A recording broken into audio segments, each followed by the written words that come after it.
Hello, my name is Carlos McWhorter, CPA, and today I want to talk to you about the potential impact of tariffs on U.S. consumers. So President Trump is talking about tariffs that were supposed to go in act today, February 1st. That's what the threat was. 25% on Canada, 25% on imports from Mexico, and 10% on imports from China. So I want to talk about what that looks like, what executives are saying about that, and I want people to be informed on the potential impact of tariffs. So what are tariffs? Tariffs are taxes on imported goods.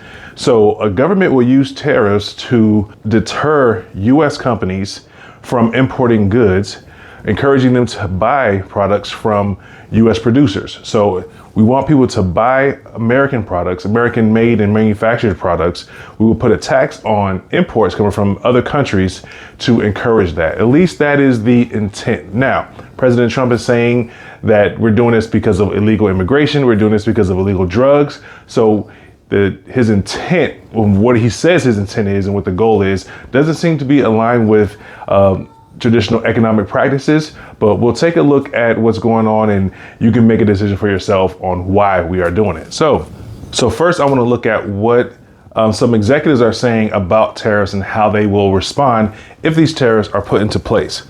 So first we're looking at Lowe's. This article I found on Yahoo Finance, and the CFO of Lowe's is saying that 40% of our products are going to be impacted by tariffs. 40% of our cost of goods will be impacted by this.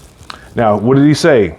He didn't specifically say prices are going up, but tariffs are likely to add production costs, though that was as much detail as he knew at the time. So he didn't say prices are going up, but he said, hey, this is going to impact our cost. I believe it's going to impact the price to consumers, but we'll see. This is not what he stated explicitly. However, that's something that I think you have to look out for. Let's look at AutoZone. A lot of car parts and a lot of vehicles are manufactured in Mexico and imported into the US. So AutoZone is saying, if we get tariffs, we will pass these tariff costs back to the customer, directly saying that the price of these products are going to increase. So the price of vehicles and maintenance on vehicles, the parts that we use to fix our cars, are going to go up if tariffs are if tariffs are in place. Columbia Sportswear. The CEO is saying trade wars are not good and not easy to win. That the company is set to raise prices if Trump's tariffs comes to pass. So clothing, cars, manufacturing or tools potentially going up. Now, Stanley Black & Decker, what is he saying? The CEO of Stanley Black & Decker, he said there is a variety of different scenarios to prepare for. And coming out of the gate, there would be increases associated with the tariffs that we put into the market. So Stanley Black & Decker is saying they're out the gate, there's going to be an increase in costs. That's the first thing they're going to do. They didn't say they're going to buy materials from somewhere else. They didn't say they're going to buy materials to sell that are manufactured in the US. They're saying we're going to increase prices. Walmart CFO. There probably will be cases where prices will go up for consumers. It's right here. So when I say prices are going up, a lot of people like to argue with me, but this is not something that I'm making up. You might see my face and hear my voice, but you're not arguing against my opinion. Executives of these large companies are saying the prices are going to go up. This is how they deal with it. So let's look at a likely scenario, and I want to walk through a few scenarios of pricing so you can understand what a business leader, an executive, a CEO, CFO, board members, how they have to think about this going forward with their prices. So looking at a scenario here, we have 4 scenarios. We have the original scenario of the price, and then we have a few scenarios considering the tariffs. So here's how we're going to look at it. Hypothetically, we have a product that costs $10. The cost of that product is $4 right here. That's going to leave me a profit of $6 and a gross margin of 60%. Awesome. Now, tariffs are potentially going to be 25% for products coming from Canada or Mexico. So let's look at what it looks like if the cost increased by 25%. If that's the case, the cost is now $5. So a product that costs $10 with the price of $5 leaves us with $5 gross profit, a 50% margin. This is bad. I have less money here to pay the rest of my bills, to pay my maintenance, admins, to pay my accounting team, my sales team. This is down. So this is not what companies are going to do. They're not going to just increase the price of, or allow the cost to increase and not charge you any more money. That doesn't make sense from a business standpoint. Costco will still charge you $1.50 for that hot dog, but I don't see where many companies are still going to keep their cost or their price the same, even though their costs are definitely going up. So let's look at a scenario here. Imagine if that 25% increase in the cost means, hey, we're not going to look for more profit. We're just going to take the cost and push the cost to the customer. That's what we're going to do. This is scenario number 3. Let me move this over for real quick. Scenario number 3. Now we have a cost of, or a price of $11. With the cost of $5, that leaves me gross profit of $6. So now I'm back where I was before as far as my gross profit. I have $6. I have the same amount of money left over to pay the rest of my expenses and to pay my shareholders in dividends as I did before. But wait a minute, margins are down 54.5%. So in order to do this, I would have to accept a 5-point decrease on my margin. No business wants to do that. I don't want to lose margin on my products, on my operations because of the tariff. Now, if a business is in a highly competitive space, they might have pressure to only push the cost to the customer and not look for any more profit or margin just because there are other options to buy. So this can happen in highly competitive spaces. But again, if I am a executive, if I'm a CEO, I want to not take on the cost of the tariffs, and I also want to hold on to my margin. I want my business model to stay the same or increase, improve. I'm looking for efficiencies. So margins are very important to these people because they want investors to have confidence in their operations. They're going to protect their margins, not just the price, not just the dollar, their margins. So here is a scenario that I think is likely. This is what a CEO would want to do. I want to keep my margin at 60%. So that means I have to charge you the same percentage increase, not just the dollar amount increase, but the percentage increase. That means that $10 product now costs $12.50. With the $5 cost of production, the $4 to produce plus the 25% tariff, that leaves me a profit of $7.50. This allows me to hold on to that 60% margin that I had before. This is the scenario that many businesses are going to shoot for. Some may be here in that they're number 3. They might be in a position where they can't increase or maintain their margins at the increased cost. But many businesses, if they can, this is where they're going to be. Not only does that give me the same margin as before, that leaves me with more gross profit to pay the rest of my bills, for reinvestment into the business, to pay my investors, to pay out dividends, whatever it is. This is the scenario that a company may look to do. So that's just a little basic, simple example. I understand there are more variables at play, but don't expect to still pay $10 for a $10 product if tariffs are increased. Expect to pay at least $11, maybe up to $12.50 for that same $10 product. So we're going to be somewhere in here for most of our products that have tariffs imposed on them. So looking back at a few things, a lot of people don't know how much the U.S. brings in from Canada and Mexico. So when it comes from machinery and transportation, we bring in $402 billion worth of transportation and machinery that is manufactured across borders. 74% of that is coming from Mexico, 26% from Canada. When it comes to minerals, fuels, and lubricants, $145 billion. 85% of that is coming from Canada, 15% Mexico. From manufactured goods, vehicles, electronics, these things are coming manufactured from those countries. It's one thing to bring in parts and manufacture here in the US. That does happen, but there are machines and parts that or I should say manufactured goods that are manufactured across the borders and then brought into the US. $70 billion. Food and live animals, cattle, $68 billion. Other commodities, $48 billion. Chemicals, $45 billion. Crude materials, excluding fuels, $16 billion. And beverages and tobacco, $13 billion worth, about each year coming across the US. Now, I want you to understand something about the position that the US in when it comes to tariffs, and give a little bit insight on some of the things that Trump has said as far as why we're doing this. So, the United States operates in a trade deficit. That means we buy more goods and import more goods than we export. It This is nothing new. We've been in a trade deficit consistently since 1976.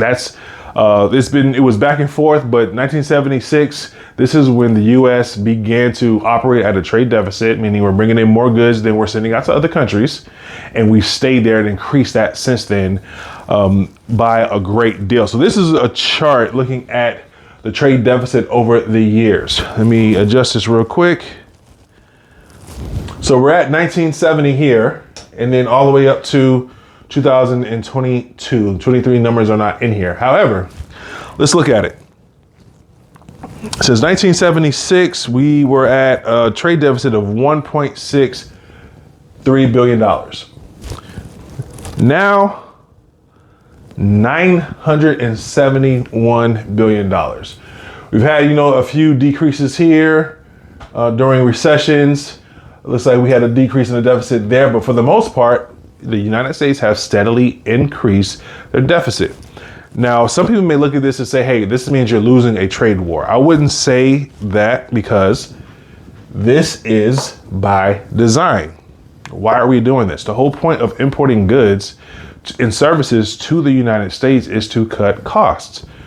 I don't care how American you are, you want products cheap. You do not want to lose your whole paycheck to buying products that you need or that you want just because they're so expensive. So what do? Companies, they want to be competitive. I worked for a company and I worked at a manufacturing plant. I was the accounting manager. 3 of my team members that reported to me were in India. We also had engineers in India. We had manufacturing plants in India, in Tijuana, in Batam, in Indonesia. We're doing these things to cut costs. Why? So your spark plugs don't cost $20. So you can get a pack for $5. This is the only way we can do that. If we had all of the production in the United States, the cost would be very expensive. So to be competitive and to experience cost savings, maximize margin, and also put cost savings and push those cost savings back to the customer, you have overseas operations, or you import goods and services from overseas. So some of the airplanes that you flew in, I know for a fact there are engineers in India that helped design some of the air ducting systems that filtered and brought in air that you were breathing while you were on that airplane, because I worked at a plant that was doing that. It was an American corporation, a large company, $23 billion company, publicly traded, but they cut costs for you because they were doing that. So when it comes to labor costs in other countries, because of our dollar being more powerful, it's better for us as far as economically to import goods from China where they don't pay their people as much.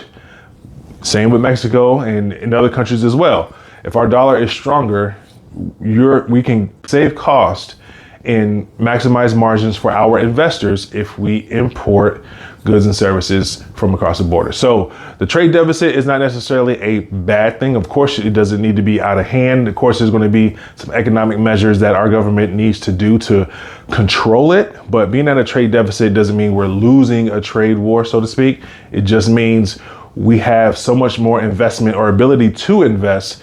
So going across the borders to get items for cheap means we can cut costs for Americans. So we've been at a trade deficit since 1976. Trump is talking about we are subsidizing Mexico and we are subsidizing Canada.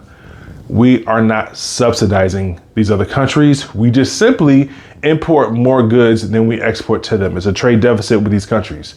It is not a subsidy. We're not subsidizing them because of this trade deficit.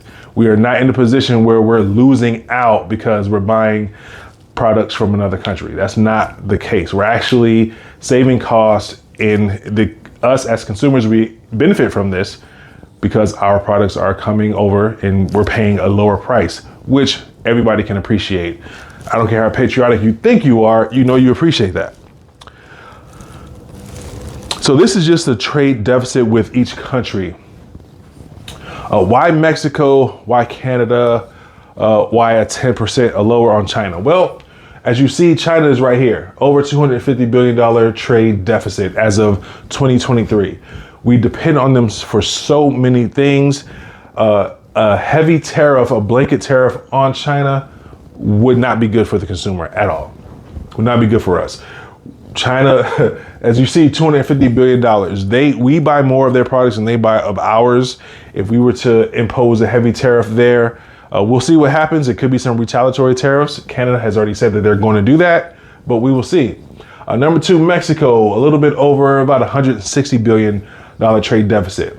Then with Vietnam, Germany, Japan, Taiwan, Italy, India, Korea, South Korea, now Canada at $40.6 billion trade deficit. Why Canada when they're the 10th? We see Mexico, we got China, Mexico 1 and 2. We skip over all of these, Vietnam and Italy and India and Korea, and then we say, hey, 25% on Canada. We'll see how it plays out. I'm not sure, but just to give you a picture of where we are when it comes to the trade deficit, which is by design, which we benefit from, this is where we are. China and Mexico are the two largest by far. We have other countries and Canada who's in the mix, but they are number 10. So that concludes my video. I just wanted to give you my breakdown of what I think the impact of the tariffs could be, what executives are saying, letting us know that some costs are going to definitely increase and increase swiftly, letting you know where we are historically as the trade, and also letting you know where we are as far as the trade deficit and where we were historically. Like I said, since 1976, we've been at a trade deficit. We aren't subsidizing countries with a trade deficit. We are benefiting from it to lower costs. So we'll see what happens. So again, we are exporting to those countries a whole lot less than they are importing to us. So it's going to have a heavier impact as far as us imposing a tariff on their products versus the other way around. So there can be an effect. I don't really see it, a tariff that they impose lowering our prices. We don't have an apples to apples comparison. Of course, we're importing different products and we're exporting to them, and we're importing a lot more. So a tariff that we impose is going to put more pressure on potentially those governments, but I think it's going to be mostly cost that just comes to the consumer. The intent is to increase production in America, but I don't think you're going to do that with tariffs. I think you're going to do that with more tax incentives for companies to produce in America. So we'll see what happens. I don't think tariffs alone are the answer to when it comes to building and production and bringing jobs back to America. And also, if you do that, that's going to be just as expensive or more expensive than the tariff. So I don't really see where corporations have the incentive to not increase prices because of the tariffs, but to produce in America. That's going to be even more cost when it comes to facilities, maintenance, infrastructure. It's going to be more than the 25% increase. So that's just my opinion and the breakdown. Of course, I give my opinion, but I look at facts before I give my opinion. I look at the actual data, and then I develop an opinion from that. So that's where I will leave that. I appreciate you watching this video. Let me know in the comments what you think, if you think these tariffs are going to be good or bad for America, and I'll see you in the next video.